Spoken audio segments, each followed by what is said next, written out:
Hello guys, this is Arvind Kumar. Welcome you all in our classes. Let's begin a new way of learning.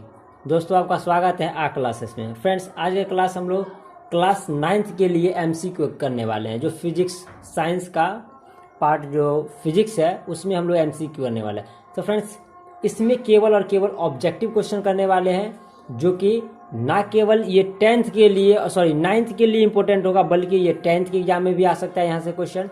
और साथ ही साथ जो बच्चे competition की तैयारी कर रहे हैं, यानी कि जो एसएससी का ही तैयारी कर रहे हैं, जो बच्चे एसएससी की तैयारी, एसएससी में चाहे वो सीजीएल का हो, चाहे वो सीएचएसएल का हो, एमटीएस, फ्रेंड्स मैं बता दूं एमटीएस के बारे में और सीएचएसएल, इसका तो बेस ही यही है।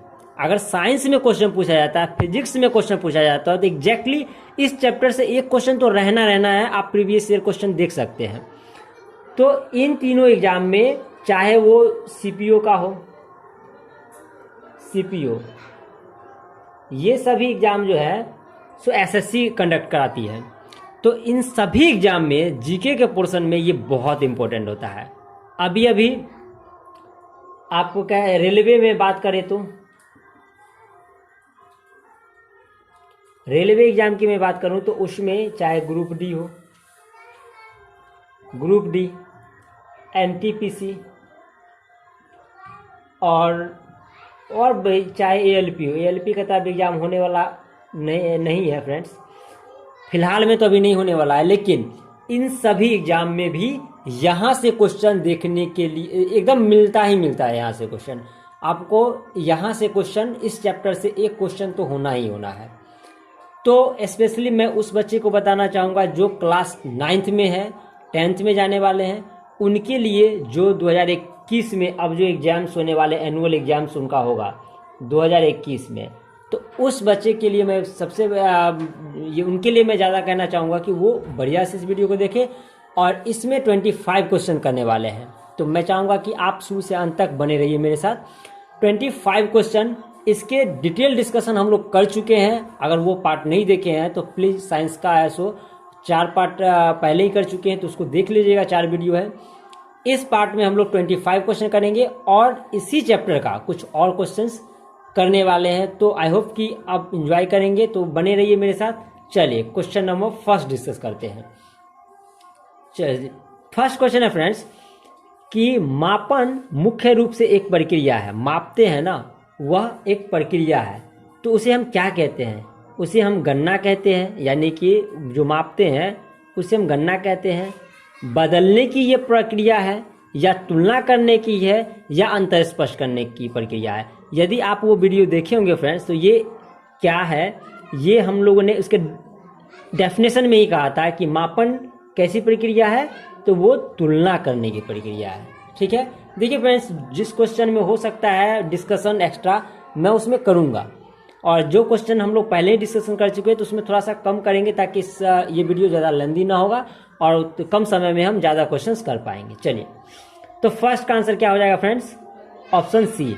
इसमें 4 ऑप्शन दिए गए हैं, तो इस 4 ऑप्शन में से कोई एक, कोई 2, मतलब जो ऑप्शन के अकॉर्डिंग कि जो भी सही होगा इसका, इस क्वेश्चन के लिए आंसर, वो सभी है ना।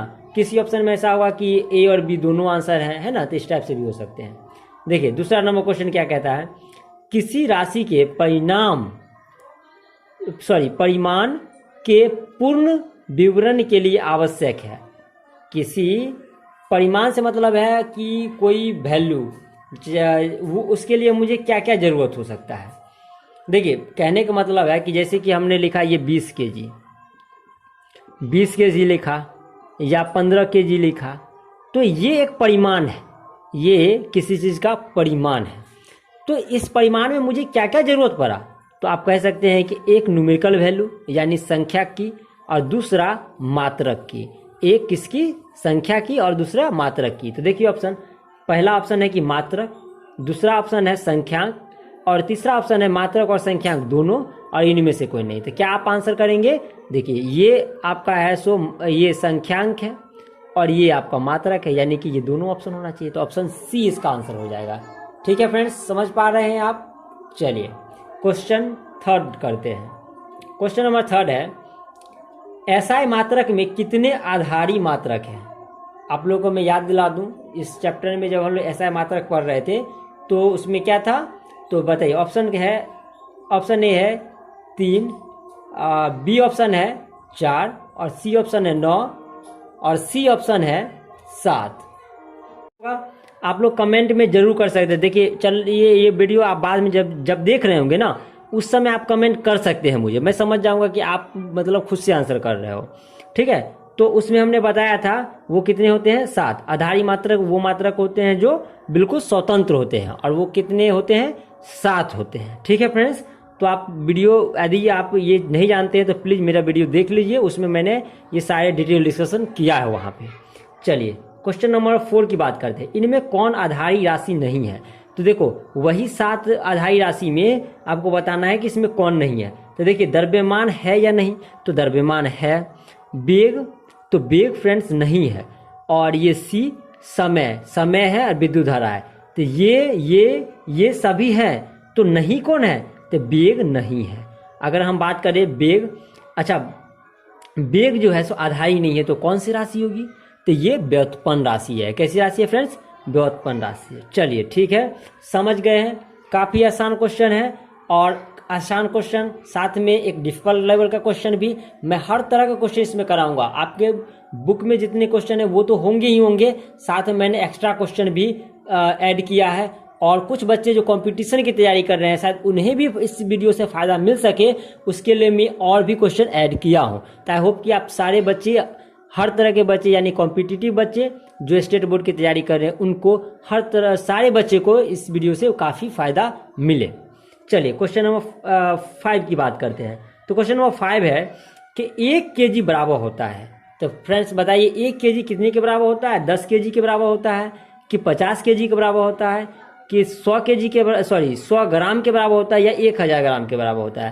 तो आप सबको पता है कि 1 kg किसके बराबर होता है, तो 1000 ग्राम के बराबर होता है। 1 kg किसके बराबर होता है, 1000 ग्राम के बराबर होता है। चलिए ठीक है। चलिए क्वेश्चन नंबर मैं 6 की बात करता हूँ। चलिए क्वेश्चन नंबर 6 थोड़ा सा हम, चलिए क्वेश्चन नंबर 6 देख लेते हैं। कहते हैं ऊष्मा का ऐसा मात्रक क्या होता है। तो फ्रेंड्स आपको बताना है कि ऊष्मा का ऐसा मात्रक क्या होता है। तो सेकेंड बताइए, सेकेंड किसका होता है, तो समय का होता है। एम्पियर किसका होता है, तो विद्युत धारा का होता है। अच्छा जूल किसका होता है, तो ये ऊष्मा का होता है। जूल किसका होता है, ऊष्मा का होता है। किलोग्राम किसका होता है, द्रव्यमान का होता है। ठीक है फ्रेंड्स, तो थोड़ा सा डिस्कशन करते जा रहा हूँ, और ये चीज़ें आप डिटेल में देखना है तो मैं फिर से कह रहा हूँ कि आप वीडियो, पुराने वाले वीडियो देख सकते हैं। चलिए क्वेश्चन नंबर 7 की बात करें। एक एम स्क्वायर यानी मीटर स्क्वायर बराबर कितना मिलीमीटर स्क्वायर होता है। ठीक है फ्रेंड्स, कितना मिलीमीटर स्क्वायर होता है। तो देखिए बताइए, कोई 10 के पावर में 2 मिलीमीटर स्क्वायर के बराबर होगा, 10 के पावर 3 मिलीमीटर स्क्वायर के बराबर होगा, और 10 के पावर 4 और 10 के पावर 6। तो इसका आंसर क्या होगा फ्रेंड्स, तो इसका आंसर होगा 10 के पावर में 6। ठीक है। चलिए क्वेश्चन नंबर 8 समझते हैं। चलिए उससे पहले थोड़ा सा हम ये देख लें कि ये कैसे होता है। 1 मीटर स्क्वायर बराबर कितने, 10 के पावर 6 मिलीमीटर स्क्वायर। देखिए दरअसल 100 सेंटीमीटर बराबर होता है 1 मीटर। ठीक है, और आप सबको पता है कि 10 सेंटीमीटर बराबर होता है 1 मिलीमीटर, नहीं होता है। तो हम इस तरह से क्या कह सकते हैं, चलो इसको थोड़ा सा और बना लीजिएगा। देखो तो हम कह सकते हैं ना कि 1000 मिलीमीटर बराबर होगा 1 मीटर, है ना, लेकिन यहाँ मीटर स्क्वायर है ना।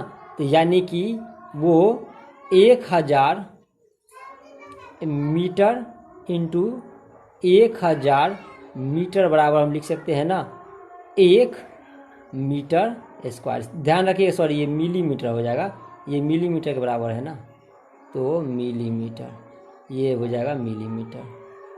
तो इस तरह से हम क्या लिख सकते हैं कि 1 मीटर स्क्वायर बराबर, देखो 10 के पावर में 3, 10 के पावर में 3, तो कितना हो जाएगा 10 के पावर में 6 मिलीमीटर स्क्वायर।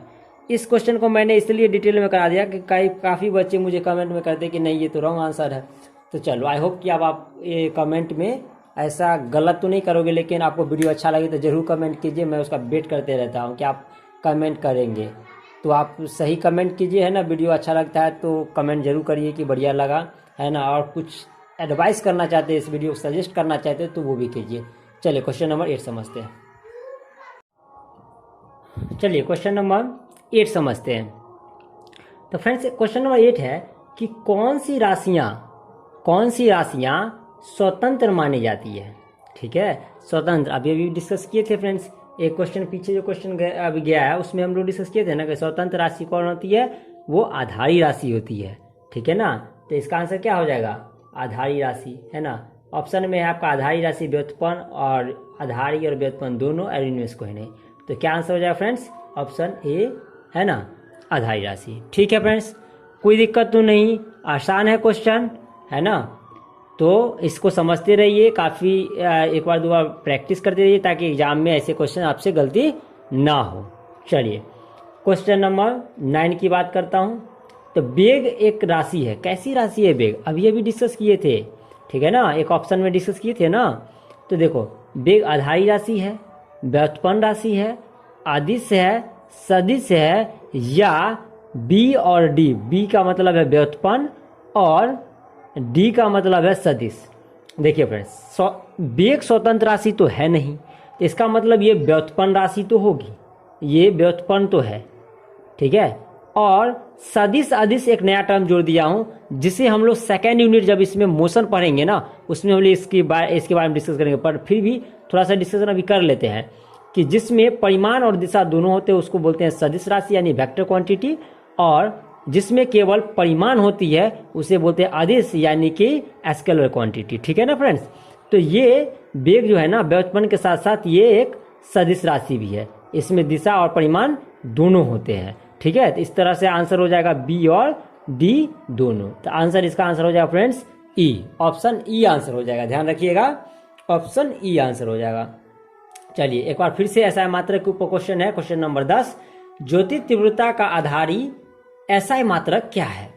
ठीक है ना, यदि केवल ये भी पूछ दे कि ज्योति तीव्रता का एसआई मात्रक क्या है तो आप वही आंसर करेंगे। ठीक है ना, तो कैंडला होगा, मोल होगा, केल्विन होगा और एम्पियर होगा। तो हम जानते हैं एम्पियर किसका होता है, विद्युत धारा का, केल्विन किसका होता है तो टेम्परेचर का यानी कि तापमान का, और मोल किसका होता है पदार्थ की मात्रा का, और कैंडला किसका होता है तो फ्रेंड्स ज्योति तीव्रता का। ठीक है, चलिए क्वेश्चन नंबर 11 की बात करते हैं। ठीक है, तो क्वेश्चन नंबर 11 है कि 1 ग्राम पर सेंटीमीटर क्यू इक्वल टू क्या होगा, बताना है केजी पर मीटर क्यू में। ठीक है फ्रेंड्स, तो इसका आंसर क्या हो जाएगा फ्रेंड्स, 10 के पावर में 2, 10 के पावर में 3, 10 के पावर में 4 और 10 के पावर में 6। तो क्या हो जाएगा फ्रेंड्स आंसर, तो इसका आंसर हो जाएगा फ्रेंड्स 10 के पावर में 3। और मैं चाहूँगा कि फ्रेंड्स ये कैसे होता है ये आप मुझे थोड़ा सा डिटेल में बताएंगे कमेंट में। ठीक है, नहीं तो वीडियो को पॉज करो, आंसर करो, उसके बाद है सो वीडियो आगे देखिएगा। ठीक है, चलो मैं डिस्कस कर ही देता हूँ इसको। ठीक है ना, चलिए 1 ग्राम, जानते हैं कि केजी में अगर ग्राम को लिखेंगे तो हमें लिखना होगा 1/1000 ग्राम, यानी कि ये केजी में बदल गया, 1 ग्राम को हम केजी में लिखेंगे तो इतना लिखना पड़ेगा। ठीक है, चलिए, और देखो सेंटीमीटर क्यूब यानी 100 सेंटीमीटर बराबर होता है 1 मीटर। ठीक है ना, 100 सेंटीमीटर बराबर होता है 1 मीटर, तो 1 मीटर बराबर 10 के 1/100 लिखेंगे। ठीक है ना, ये मीटर के बराबर, और क्यू है तो इसे हम 3 बार लिखेंगे ना, तो ये मीटर क्यू हो जाएगा। समझ रहे हैं, चलिए, तो इसे अगर लिखे हम बट्टे के फॉर्म में तो ये लिखेंगे क्या, 1/1000 यानी कि लिख लेते हैं 10 के पावर में 3। अच्छा, ये ऊपर चला जाएगा तो क्या लिखेंगे, इसे हम 10 के पावर में लिखेंगे 6। ठीक है ना, और ये हो जाएगा केजी और अपॉन में मीटर क्यूब। इस तरह से जब आप इसको लिखोगे, जानते हैं कि ये घातांक करने के नियम से कि अगर बेस बराबर है तो घात घट जाता है भाग में, 10 के पावर में 3 केजी पर मीटर क्यूब। ठीक है, आई होप कि आपको ये आंसर आया होगा। चलिए, तो ऐसे सारे क्वेश्चंस के हम डिटेल डिस्कशन करते रहेंगे। ठीक है ना, 1-2 क्वेश्चन छोड़ दूंगा तो वो आप खुद से करिएगा, नहीं होगा तो आप मुझे कमेंट कर सकते हैं, या व्हाट्सअप नंबर जो दिया रहता है डिस्क्रिप्शन में उस पर आप मुझे मैसेज कर सकते हैं। चलिए, जो बच्चे ऑफलाइन के जो मेरे क्लास में पढ़ रहे हैं ऑफलाइन में, उनके लिए एक ग्रुप तैयार हो चुका है फ्रेंड्स। उसमें प्रत्येक दिन आपको क्वेश्चन मिल रहे हैं, तो उस क्वेश्चन को आप ज़रूर बनाइए, ठीक है।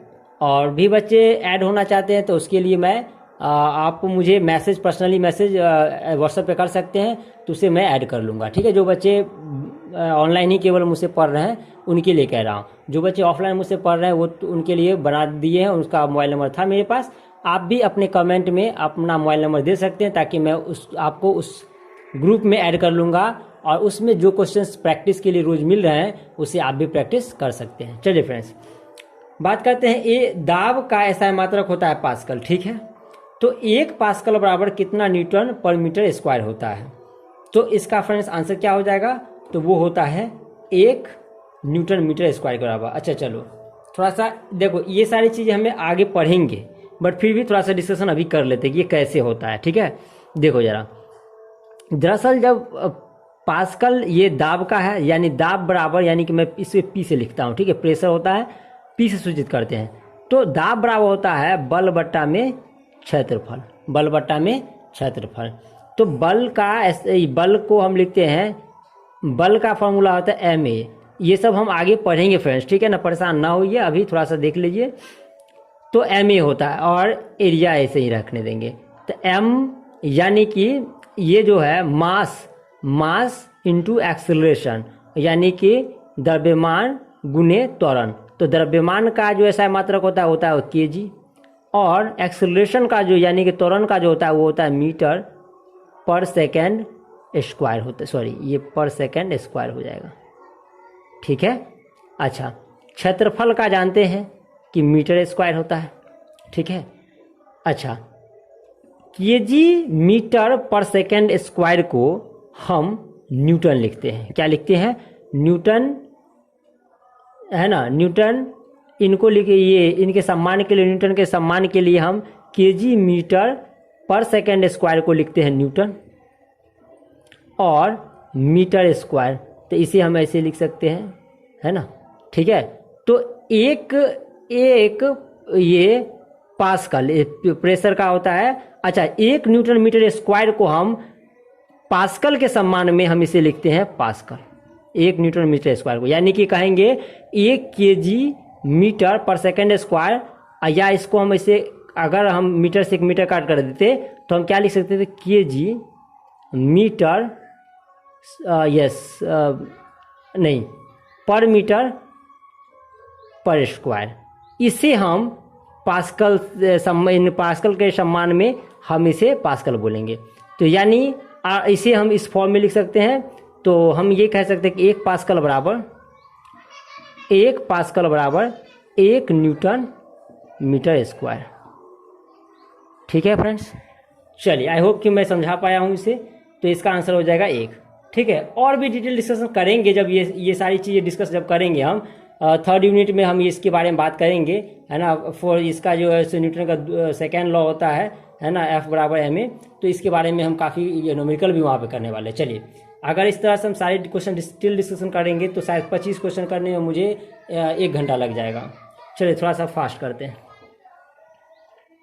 आप कमेंट करके जरूर फ्रेंड्स मुझे बताएंगे कि आपको किस तरह से चाहिए, यानी कि थोड़ा सा डिटेल डिस्कशन में, या सिंपली मैं क्वेश्चन करते चलूँ, ठीक है फ्रेंड्स। चलिए, क्वेश्चन नंबर 13 है।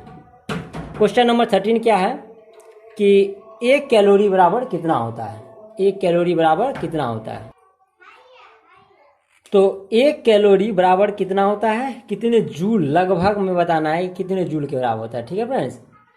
तो देखिए, तो 1 कैलोरी बराबर होता है 4.2 जूल लगभग, ठीक है ना। तो चलिए, ये आंसर हो जाएगा। चलिए, क्वेश्चन नंबर 14 की बात करूं मैं। चलिए, क्वेश्चन नंबर 14 में है कि आवृत्ति का SI मात्रक क्या है? आवृत्ति का SI मात्रक क्या है? कैंडेला है, केल्विन है, हर्ज है, मोल है, ठीक है भाई। तो अभी हम लोगों ने पढ़ा है कि कैंडेला किसका है? ज्योति तीव्रता का। केल्विन किसका है? तापमान, टेम्परेचर का। तो हर्ज इसका हो जाएगा आवृत्ति का, ठीक है ना। और मोल पदार्थ की मात्रा का। चलिए, 1 जूल बराबर कितना अर्घ होगा? तो 10 के पावर 5 अर्घ है कि 10 के पावर में 6 अर्घ होगा, 10 के पावर में 7 और 10 के पावर में 8। तो फ्रेंड्स 1 जूल बराबर होता है, ध्यान रखिएगा। काफ़ी इंपॉर्टेंट क्वेश्चन है, कई बार कई कंपटीशन एग्जाम में पूछा जा चुका है और आपके 9th में भी पूछा जा चुका है ऑप्शन ऑब्जेक्टिव क्वेश्चंस में, ठीक है ना। चलिए, तो ये आंसर होता है 10 के पावर में 7 होता है। देखिए फ्रेंड्स, थोड़ा सा क्वेश्चन, ये ऑब्जेक्टिव क्वेश्चन का वीडियो लेंथी हो चुका है, तो मैं चाहूँगा कि चलो ऐसे ही 15 क्वेश्चन ही आज करते हैं। वैसे 25 क्वेश्चन आज करने वाले थे, तो नेक्स्ट पार्ट में और भी क्वेश्चंस कर लेंगे, ठीक है। मैं कोशिश करूँगा कि इस चैप्टर से कम 50 क्वेश्चन ऑब्जेक्टिव में करवाऊँ, ताकि सारे कंसेप्ट क्लियर हो जाए, ठीक है फ्रेंड्स। तो आपको ये वीडियो कैसा लगा जरूर बताइएगा और दोस्तों के साथ शेयर भी कीजिएगा, ठीक है ना। और फर्स्ट टाइम इस चैनल पे आए तो मेरा आपसे रिक्वेस्ट है कि आप इस चैनल को सब्सक्राइब भी कर लीजिए और बेल आइकन भी दबा लीजिए, ताकि आपको ये वीडियो सबसे पहले आप ही को मिलेगा नोटिफिकेशन के रूप में, ठीक है फ्रेंड्स। चलिए, तो मिलते हैं नेक्स्ट वीडियो में, तब तक के लिए bye, have a nice day, take care.